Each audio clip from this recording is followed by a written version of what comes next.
Кыргыз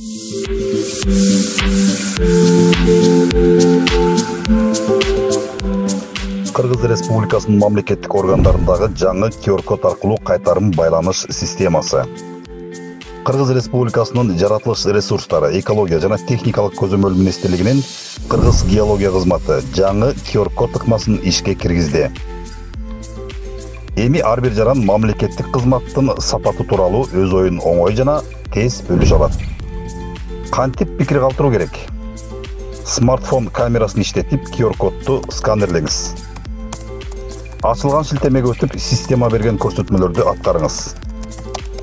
Пикир калтыруунун эки жолу бар. Биринчи ыкма колдонмо аркылуу катталуу. Email дарегиңизди киргизип каттоодон өтүңүз. Тиешелүү категорияны тандап, пикириңизди жазыңыз.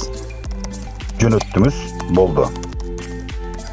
Экинчи ыкма түндүк тиркемеси аркылуу. Түндүк мобилдик колдонмосун ачыңыз. QR-кодду сканерлеп, керектүү бөлүмдү тандаңыз. Пикириңизди түз жазыңыз. Сиздин ар бир пикириңиз маанилүү.